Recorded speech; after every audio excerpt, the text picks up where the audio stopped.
The four-engine Airbus A340 was one of the most striking airliners of its generation.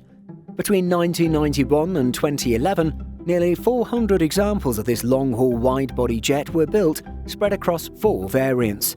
However, all 4 of these variants were dedicated to carrying passengers.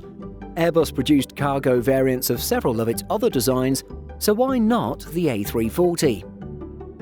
One notable Airbus freighter built was the A330-200F, of which 38 were built.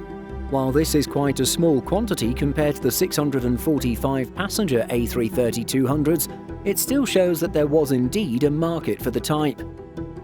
There were also cargo variants of Airbus's older A300 and A310 designs. The former of these also formed the basis for Airbus's legendary BELUGA outsized cargo aircraft. The European manufacturer has also more recently developed the BELUGA XL, derived from the A330-200F. So, with other freighter models produced, why not also develop an A340 variant for this function? Well, as we've discussed in previous videos, a key issue with the A340 was its inefficiency. Being a 4-engined aircraft, the additional 2 power plants demanded extra fuel along with additional maintenance. This can see the type burn between 6,500 and 8,000 kilograms of fuel per hour. Meanwhile, the 777 burns between 6,080 and 7,500 kilograms per hour, depending on the variant. When you consider that a cargo-carrying A340 would be laden with a heavier load than just passengers and their baggage, this would only further worsen its efficiency. One also has to consider market demand, or rather a lack thereof. Although the A330-200F is an established freighter, it only makes up a fraction of the more than 1,500 deliveries from this family. Meanwhile, the A340 proved far less popular than its 2-engine counterpart, selling less than 400 examples. As such, investing in the development of a cargo variant would likely have seen minimal demand, and thus could have been a huge risk for Airbus. Although the plane maker never produced a freight-specific version of the A340, circumstances last year forced airlines to show greater flexibility. Particularly at its peak, the coronavirus pandemic decimated passenger demand, while placing greater importance on air freight.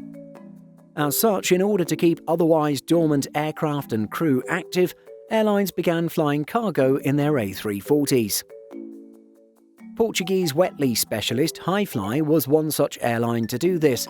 The carrier stripped out 3 of its A340s for temporary use as converted Preighters, a portmanteau of passenger and freighter. It had already done the same with its A330 and A380 aircraft. Elsewhere in Europe, Air Belgium also got in on the act. As a well-known proverb states, necessity is the mother of invention. Such sentiments can certainly be said to be true for the coronavirus-driven boom in Preighters aircraft last year. While only a temporary fix, this drive showcased the admirable adaptability that keeps aviation ticking. These days it looks like the A350 is set to get a freighter variant of its own, perhaps signalling that Airbus is ready to compete more directly with Boeing in this part of the market. How do you think the Airbus A340 would have fared as a dedicated cargo aircraft? Will the A350 do well as a freighter? Let us know your thoughts in the comments. In addition to our daily YouTube videos, Simple Flying publishes over 150 articles and a podcast every week. If you're looking for the latest aviation news and insights, visit simpleflying.com. Thanks for watching, and don't forget to like and subscribe before you go.